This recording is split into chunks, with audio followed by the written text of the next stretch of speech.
having Costa coffee at the moment, and just thinking about ham radio generally.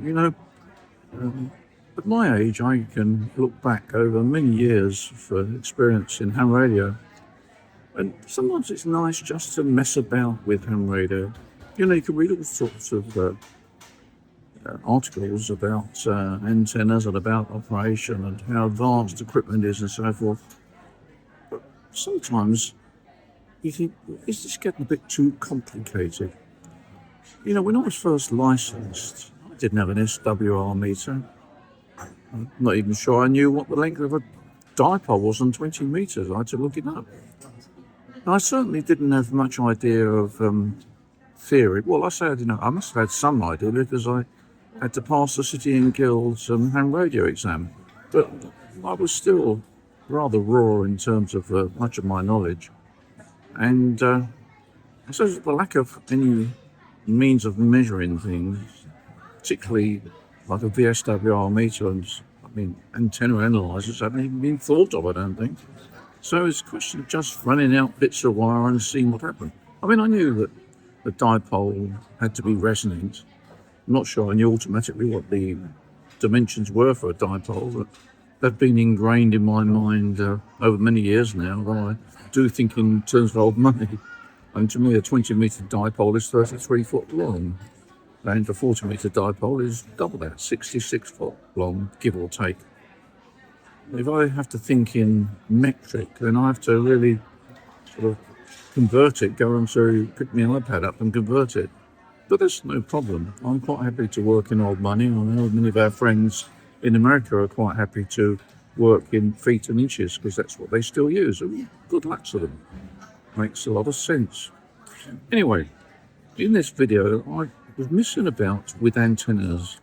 I went down to my holiday static van in Suffolk and just took some wire with me, a couple of QRP transceivers, and I thought, I'm going to just mess about and see what happens. So if you fancy messing about with ham radio, maybe this will give you a few ideas.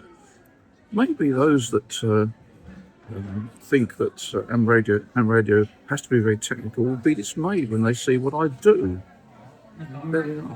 That's the way I work sometimes. I thoroughly enjoy it, and really and truly, that's what the hobby is all about, enjoyment.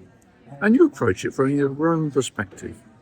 You may want to work in metric, you may want to have everything precise.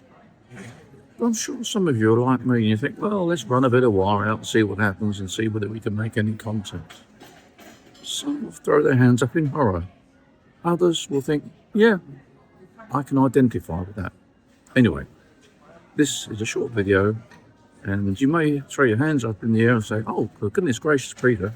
Or some of you may think, yeah, I can identify with that. Well, I'm in Suffolk at a holiday park.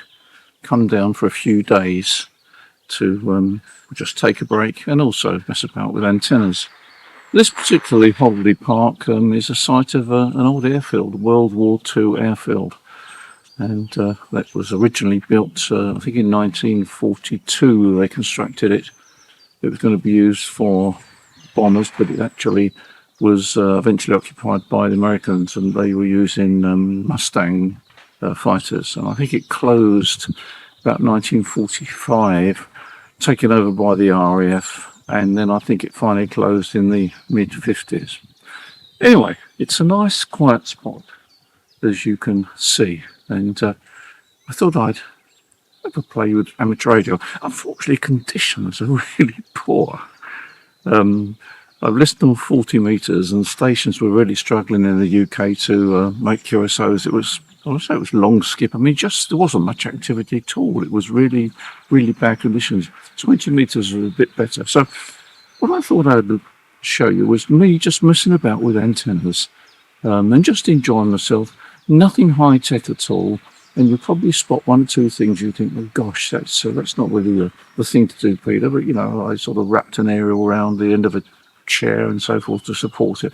It's all good fun. It's all good basic antenna sort of tests, with antenna messing about, trying to see what you can get, whether you can actually get some results. But very often You don't need an insulator on the end of a bit of wire to run it low power. You just sort of wind it around a branch of a tree or something like that. Anyway, let me show you what I was doing, and you can judge for yourself whether or not I achieved anything. Anyway, have a look. Regular viewers will know that I used to have a camper van. I got rid of that recently because my eyesight's getting worse now, and so we just need to downsize just to one car. Number plate's interesting. That came about when I used to have a Caterham 7, and also when I was doing some flying. So hence why 7 Fly. I kept the number plate. All the other memories are just memories.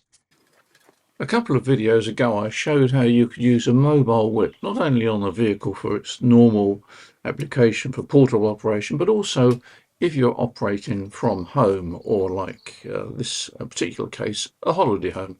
So I'm using an Ampro whip, which I'm going to put on the top of the car. I do like Ampro whips because they're cheap but very efficient. This is a 20-metre version which I'm putting on top of the car. I've got a mag mount. Mag mount is fine for 20 metres and higher. If you were going to operate on lower frequencies, then probably you'd want a 3-legged mag mount or some other means of improving the earth side of the antenna system. On this particular trip I decided that I would operate from inside the holiday home, so I needed an extension coax cable so that I could route the antenna system into the holiday home and just poke it through a window. I had pre-tuned the antenna, but there's no harm in checking the VSWR, and so I used the rig. One thing you need to do is to make sure you've got the right adapters for the rig experts. On this occasion I needed a BNC socket.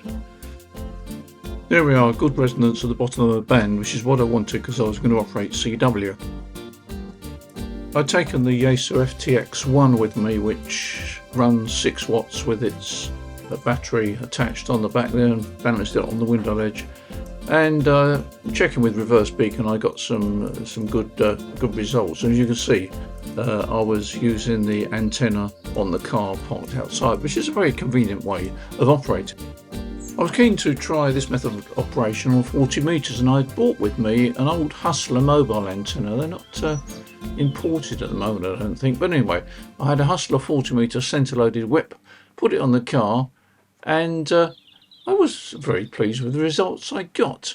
I'll just show you the VSWR I got, and I had some good CW contacts at the bottom of 40 metres. As convenient as the mobile whip was, I decided I'd put up an outside antenna, and I've got a portable mast here which I have used on occasions, and I thought this would be an ideal time to implement it. It's a military style mast. I think I got it from Buddy Stick. It's or Buddy Pole. I've had it for quite a few years, but hardly have used it anyway. It's quite convenient because it very quickly goes together. I think fully extended it's around about 15 metres, and it's got sort of elastic bits that hold it together. The thing on the far end is an insulator I put on there so that I could thread a wire through it, because my aim was to put up an end-fed inverted V, if you like. But, anyway, as you can see, it's it's just fairly easy to go together. I think I was making a bit of a ham fist of it, but anyway, it's a convenient way of supporting a light wire.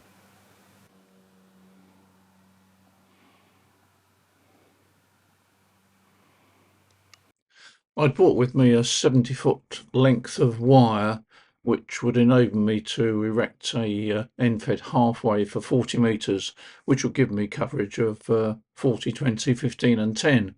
What I hadn't done, of course, was wound it on a reel. It was just bundled in the back of the car. And there we are. What do you do with a massive wire? The next job was to attach a 49-to-1 unun transformer to one end of the wire, which will be the feed point.